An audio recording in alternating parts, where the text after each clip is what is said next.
밤을 새고 외박한 아내, 그리고 그녀를 애타게 찾는 남편. 打电话打不通了。 신혼인 아내는 늦은 밤에 자전거를 타고 어디에 갔을까요? 一个女孩子晚上那么晚出去，她是跟谁去？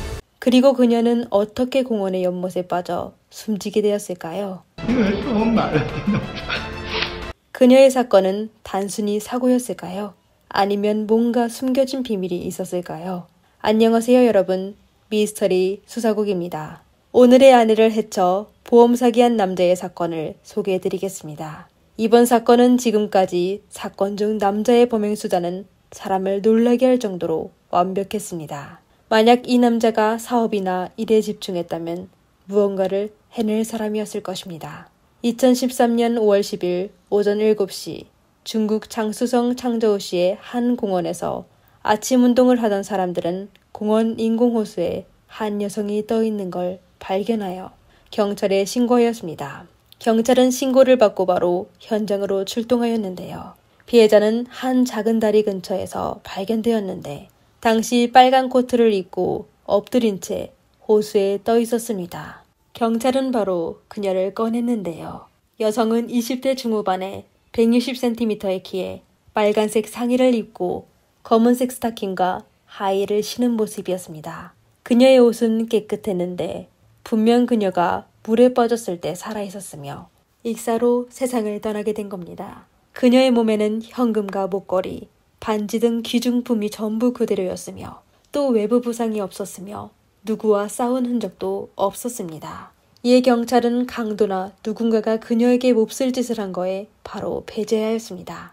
그리고 현장 환경을 봐서 그녀는 사고로 호수에 빠지게 되었거나 스스로 목숨을 끊으려고 호수로 뛰어들어갔을 가능성이 높았습니다. 경찰은 우선 피해자의 신원을 파악하기 시작하였습니다. 하지만 여성의 몸에는 신분을 확인할 수 있는 어떠한 물건도 없었는데요.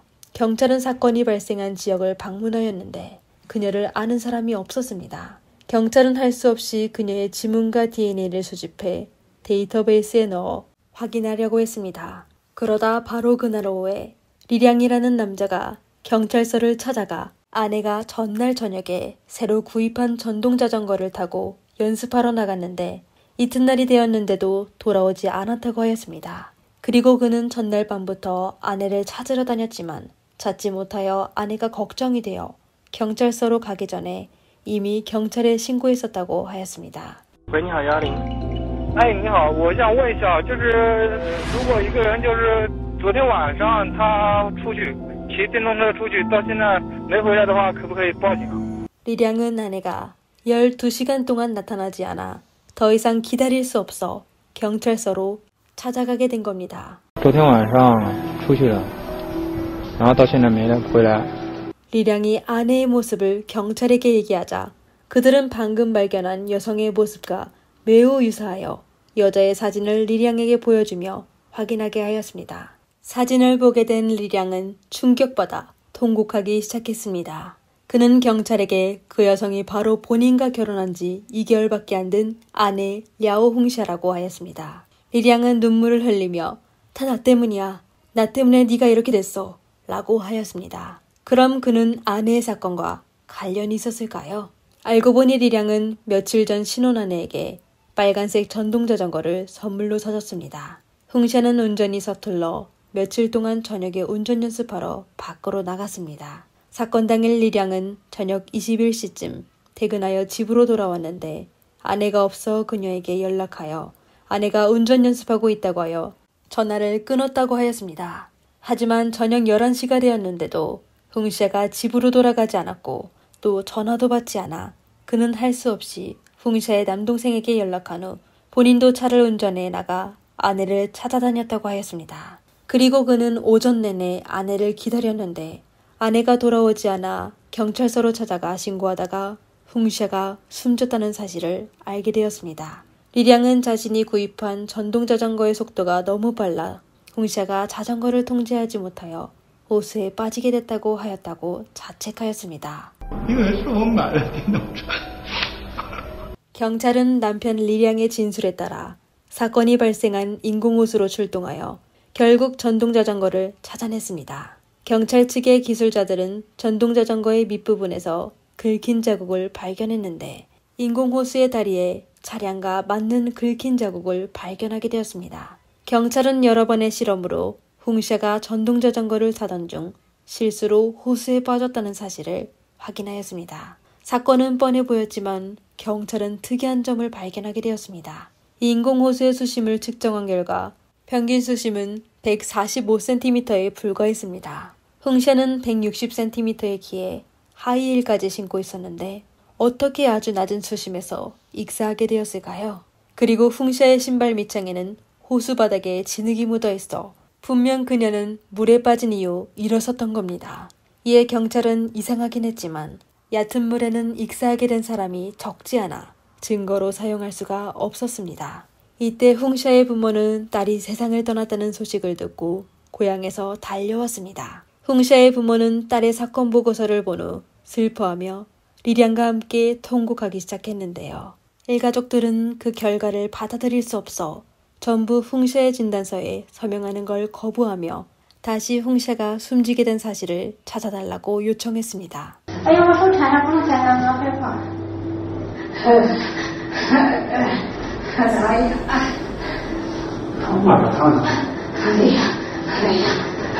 홍샤의 부모는 증명서에 서명만 하면 사건을 종결하게 되는 거로 알고 있었지만 사실은 아니었습니다. 경찰은 피해자의 가족에게 사인하라는 건 그냥 가족들이 장례식을 처리할 때 증명서가 필요해서였습니다. 사실 사건 조사에는 아무런 영향이 없었는데요.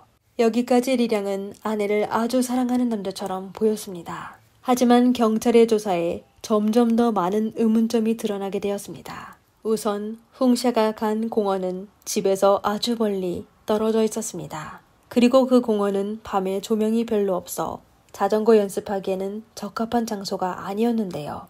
다시 얘기하자면 홍샤가 선택한 곳은 상식에 어긋나는 곳이었습니다. 경찰은 CCTV를 확인하여 사건 당일 저녁에 홍샤가 혼자 집을 떠나 대로변을 통해 공원으로 향하는 모습을 보게 되었습니다. 하지만 영상 속 홍샤는 전동자전거를 아주 잘 운전했는데 리량이 말한 것과 달랐습니다. 분명 운전이 서툴러 발생한 사고가 아니었습니다. 둘째, 발견된 전자자전거의 표시등이 꺼져 있었는데 사건이 발생한 다리에는 가로등이 없어 그곳에서 운전하게 되면 불을 켰어야 합니다. 이것 또한 사고가 아니라는 걸 증명하였습니다. 그리고 사건 발생 이후 리량도 이상하게 행동했는데 그는 아내의 휴대폰이 없어졌다며 경찰에게 아내의 핸드폰을 찾아달라고 요청하였습니다. 경찰은 기술적인 수단을 통해 홍샤의 통화 정보를 확인할 수 있어 핸드폰을 찾는데 급해하지 않았습니다. 하지만 리량은 아주 이상하게도 하나로 약 40만 원을 써 사람을 고용하여 물속으로 들어가 휴대전화를 찾아내 핸드폰이 확실히 물속에서 찾아낸 거라고 하였습니다. 리량의 행동은 아주 이상했는데 마치 다른 사람들에게 봤어? 홍샤의 소지품이 모두 그대로야. 이건 그냥 사고뿐이야. 라고 말하는 것 같았습니다. 그리고 리량은 경찰을 여러 번 찾아가 최대한 빨리 사건의 진실을 밝혀달라고 요청하였습니다. 하지만 당시 경찰은 사건을 사고라고 이미 확정했었습니다. 리량이 홍샤의 휴대폰을 찾았을 때 경찰은 이미 홍샤의 통화 정보를 확인하여 사건 발생 전에 홍샤가 716으로 끝나는 번호와 연속 3번 통화했다는 걸 알게 되었습니다. 리량은 그 전화번호를 알고 있다며 번호는 아내의 언니의 이름으로 등록된 건데 본인도 한동안 사용했었다고 하였습니다. 그도 아내가 그 핸드폰 번호를 누구에게 줬는지 궁금해하였습니다. 이에 홍샤의 남동생은 그 번호가 저우주오이, 일명 아웨이라는 남자가 사용하고 있다고 경찰에게 말했습니다. 아웨이는 리량의 친한 친구였습니다. 그는 한때 리량의 집에 잠시 머물렀었는데 공교롭게도 아웨이는 홍샤가 사고당하기 며칠 전에 그들의 집에서 나갔습니다. 다시 얘기하자면 아웨이는 홍샤를 마지막으로 만난 사람일 가능성이 매우 높았습니다. 그럼 아웨이는 정말 홍샤의 사건과 관련이 있었을까요? 경찰은 공원 인근에 CCTV를 확보하여 사건 당일 밤 21시부터 다음날 새벽 4시까지 아웨이가 인공호수 근처에 갔었다는 걸 확인하였습니다. 법의학자는 홍샤가 사건 당일 저녁 22시에서 0시 사이에 숨지게 되었다고 결론을 내렸습니다. 그럼 아웨이는 왜 4시에 차를 타고 공원을 떠났을까요? 아웨이를 태운 운전기사는 그날 밤에 아웨이가 젖은 돈을 지불하여 그에 대해 인상이 깊었습니다. 그날 밤에 비가 내리지 않았는데 아웨이의 주머니에 있는 돈이 어떻게 젖었을까요? 그는 분명 훙샤의 사건에 연루되었습니다. 경찰은 바로 아웨이를 찾아 신문실로 데려갔는데 그는 아주 당황해하는 모습이었습니다. 그는 본인이 훙샤에게 전화하여 공원에서 만나기로 했다고 하며 또 그날 밤 일어난 일을 진술하였습니다. 그와 리량은 중학교 동창이자 수년 동안 사이좋은 친구였습니다. 리량이 결혼한 후 그는 한동안 그의 집에서 살았는데 리량이 너무 바빠서 일찍 나가고 늦게 귀가하게 되어 그와 훙샤는 사랑에 빠지게 되어 종종 리량 몰래 데이트를 했는데요. 그러다 아웨이는 리량에게 미안한 마음이 생겨 그들의 집에서 나갔습니다. 사건 당일 저녁에 그는 훙샤에게 공원에서 만나자고 하였습니다. 그리고 두 사람이 사랑을 나눈 후 훙샤는 그를 전동자전거에 태워 인공호수의 다리를 지나자 실수로 물에 빠지게 되었습니다. 아웨이는 당황해하며 혼자 물에서 벗어났는데 훙샤가 움직이지 않는 것을 보게 되었습니다. 그는 훙샤가 물에 빠져 숨지게 된 걸 보며 놀라게 되어 그냥 보기만 하였는데요. 그는 리량의 친구로서 그의 아내와 바람을 폈으며 또 그녀가 자신과 데이트하다가 강물에 빠져 익사하게 하여 경찰에 신고해 본인이 한 짓을 들키게 되면 더 이상 리량을 다시 볼 면목이 없을 거로 생각해 새벽까지 심사숙고한 후 그냥 떠나기로 했다고 하였습니다. 경찰은 아웨이의 진술을 믿지 않았는데요. 그는 훙샤가 어떻게 수심이 145cm가 되는 호수에 빠져 익사했는지 설명할 수 없었습니다. 훙샤의 신발 밑창에는 호수 진흙이 묻어있어 그녀가 물에 빠진 이후 일어섰다는 것입니다. 그럼 두 사람이 함께 물에 빠졌는데 왜 훙샤만 숨지게 되었을까요? 是你给廖传健打的电话吗？打电话干嘛呢？让他出来。 경찰의 신문에 아웨이는 협조를 거부하기 시작했습니다. 그는 본인이 훙샤를 제때 구출하지 못한 것만 인정하고 더 이상 아무 말도 하지 않았습니다. 경찰은 리량에게 수사 과정을 알렸는데 이번에 리량은 더 이상 슬퍼하지 않고 경찰서로 찾아가 아웨이가 의리가 없다며 욕설을 퍼붓기 시작하였습니다. 그 후 그는 매일 아침, 점심, 저녁에 경찰서로 가 울기 시작하였습니다. 처음 경찰은 그를 위로하며 말렸지만 시간이 길어지자 리량이 울고불고하는 목적은 아내를 위해 정의를 구하려는 게 아니라 경찰이 가능한 한 빨리 아내의 진단서를 발급하여 장례식을 올리려고 하는 거였습니다. 리량은 이전에 본인이 진단서에 서명하는 걸 거부했던 사실을 완전히 잊어버린 것 같았습니다. 이제 사건은 어느 정도 밝혀지게 되었는데 아웨이는 그날 저녁에 무슨 일이 일어났는지에 대해서는 전혀 관심이 없었습니다. 이 시점에 리량은 사건을 빨리 종결했으면 하는데 왜 그랬을까요? 가장 친한 친구가 배신하여 쪽팔려서 그런 걸까요? 아니면 어떤 숨겨진 비밀이 있는 걸까요? 아웨이가 더 이상 조사에 협조하지 않아 사건 조사는 중단하게 되었습니다. 이때 훙샤의 아버지는 하나의 중요한 단서를 제공하였습니다. 알고 보니 딸과 리량이 결혼한 후 리량은 딸에게 거액의 사고보험을 들게 했습니다. 훙샤의 부모는 딸의 보험금을 받아 장례식을 올리려고 했는데 추후 보험회사로부터 수익자가 법적 상속자가 아닌 리량이라는 사실을 알게 되었습니다. 경찰이 보험회사를 찾아가 조사한 결과 훙샤는 결혼 3일 후 상해보험에 가입했는데 배상금 450만 위안 하나로 약 8억 원에 달했습니다. 그리고 모든 보험 수익자는 전부 리량 혼자였습니다. 더욱 중요한 건 리량이 아내를 위해 가입한 보험은 보통 위험한 직업을 종사하는 사람들이 가입하는 건데 훙샤는 그런 유형의 사람이 아니었습니다. 이에 경찰은 리량에 대해 더욱 자세히 조사를 시작했습니다. 我亲朋好友有就是经历过这个发生过意外，没有得到完美的赔偿。 리량은 훙샤와 결혼하기 전에 결혼한 적이 있었는데요. 그는 전처와 이혼한 후 훙샤와 만난 지 20일 만에 결혼하였습니다. 리량은 도박에 중독되어 많은 빚을 지어 재정 상황이 아주 열악했는데요. 하지만 그는 훙샤에게 돈을 아끼지 않고 그녀가 원한다면 아이폰이든 황금 장식이든 전부 구매해줬습니다. 리량은 다른 사람의 빚을 지었는데 왜 그녀에게 거액의 돈을 쓰게 되었을까요? 하지만 사건 당일 리량은 충분한 알리바이가 있었습니다. 그리고 사건 당일의 리량은 아내를 찾기 위해 승용차를 운전하여 이곳저곳 찾아다녔는데 CCTV에도 그가 운전하는 모습이 있었습니다. 경찰은 CCTV 영상을 다시 검토하다가 수상한 점을 발견하게 되었습니다. 리량은 아내를 찾으러 나갔지만 그는 그냥 눈에 띄는 도로에서 돌기만 하였는데 승용차에서 내리지도 않고 아무에게도 아내를 본 적이 있는지 묻지도 않았습니다. 그리고 불과 20분 만에 집으로 돌아갔습니다. 이는 그가 친구들과 경찰 앞에서 보여준 다급한 모습과는 전혀 달랐습니다. 그는 아내를 찾는 것보다는 찾는 척 연기하는 것 같았습니다. 이에 경찰은 리량이 홍샤의 사건에 관여되었다는 걸 확신하게 되었습니다. 경찰은 리량과 아웨이를 따로 가도 한 달 동안 그들을 신문하였습니다. 긴 신문 끝에 심리적 방어력이 무너지게 된 아웨이는 결국 본인의 범행 과정을 진술하게 되었습니다. 주 리량도 심리적 압박을 견디지 못하여 경찰의 사건 과정을 털어놓게 되었습니다. 我就知道这件事是错事，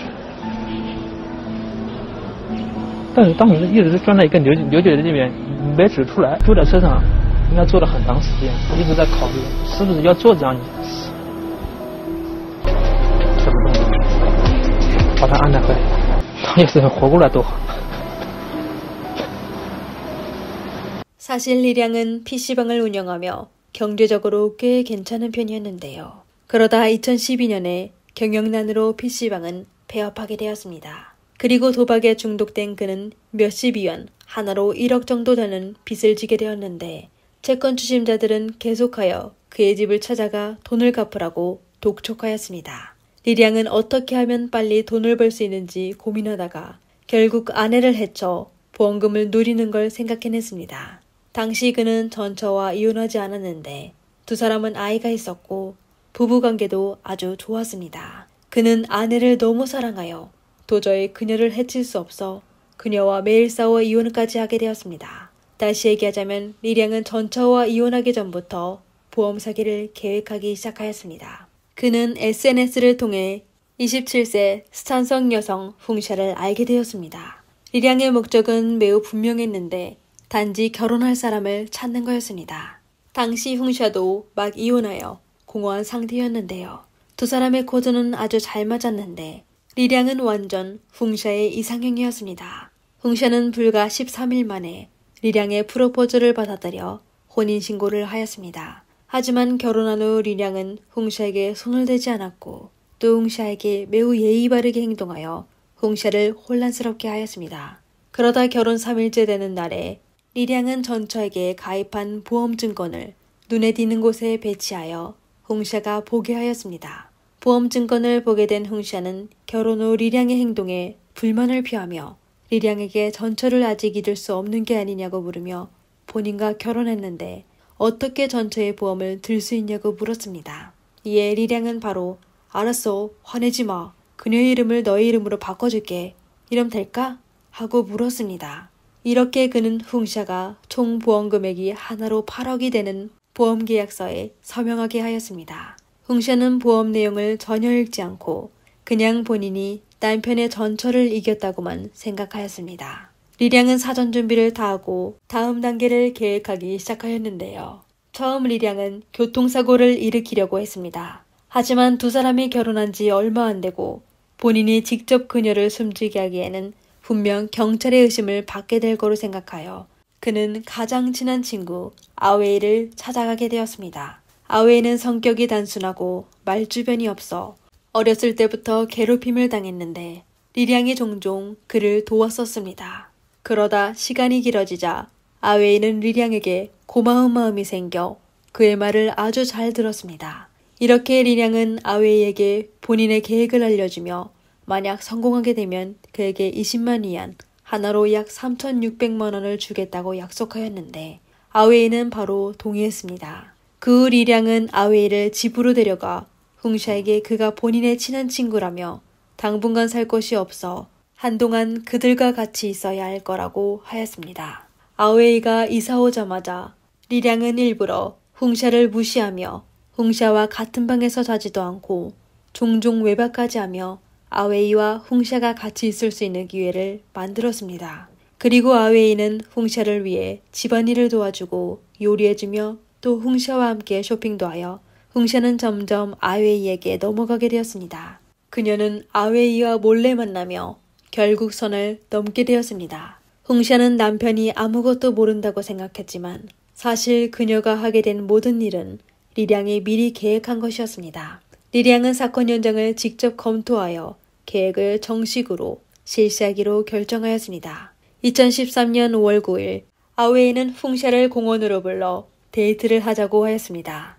홍샤는 옷을 차려입은 후 리량이 구입해준 전동 자전거를 타고 약속한 장소로 출발하였습니다. 그녀는 아웨이와 관계를 나눈 후 떠나려고 할 때 아웨이는 적극적으로 그녀를 전동자전거에 태워 운전하다가 다리를 통과할 때 일부러 호수 안으로 들어가게 했습니다.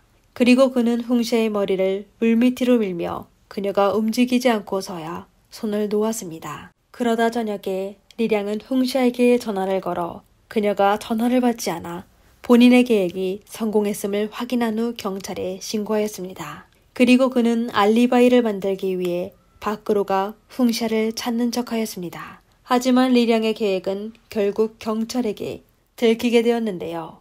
2014년 1월 17일 법원은 보험 사기 고의상해 혐의로 리량과 아웨이에게 극형을 선고했습니다. 사건 전체를 되돌아보면 사건은 물적 증거가 전혀 없어 경찰도 수사 초기에 사고라 판단했었는데 만약 리량이 조급히 행동하지 않았다면 아웨이가 경찰의 압력에 아무 말도 하지 않았다면 아마 그들은 완전 범죄를 저지를 수 있었을 것입니다. 이번 사건이 너무 드라마틱하여 2019년에 영화 수익자로 나왔습니다. 그러나 영화는 아버지가 아들의 치료비를 마련하기 위해 보험 사기하게 된 걸로 미화되었습니다. 현실은 영화보다 훨씬 혹독하고 잔인하다는 얘기가 있는데 전 그런 것 같네요. 오늘의 영상은 여기까지입니다. 영상이 마음에 드셨다면 좋아요와 구독 부탁드리겠습니다. 이상 미스터리 수사국이었습니다. 다음 영상에서 뵙겠습니다. 감사합니다.